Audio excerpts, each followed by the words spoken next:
الله ولي الذين آمنوا يخرجهم من الظلمات إلى النور، والذين كفروا أولياؤهم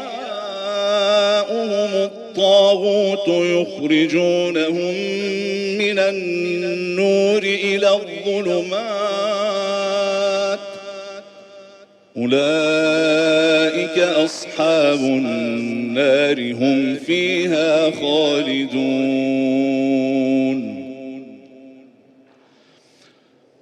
ألم تر إلى الذي حاج إبراهيم في ربه أن آتاه الله الملك، إذ قال إبراهيم ربي الذي يحيي ويميت قال أنا أحيي وأميت، قال إبراهيم فإن الله يأتي بالشمس من المشرق فأت بها من المغرب فبهت الذي كفر والله لا يهدي القوم الظالمين. أو كالذي مر على قرية وهي خاوية على عروشها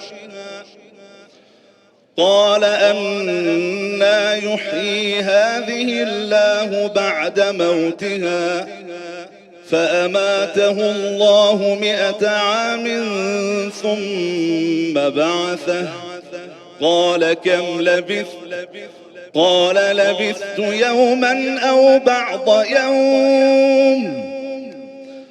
قال بل لبثت 100 عام فانظر إلى طعامك وشرابك لم يتسنه وانظر إلى حمارك ولنجعلك آية للناس وانظر إلى العظام كيف ننشزها ثم نكسوها لحما فلما تبين له قال أعلم أن الله على كل شيء قدير.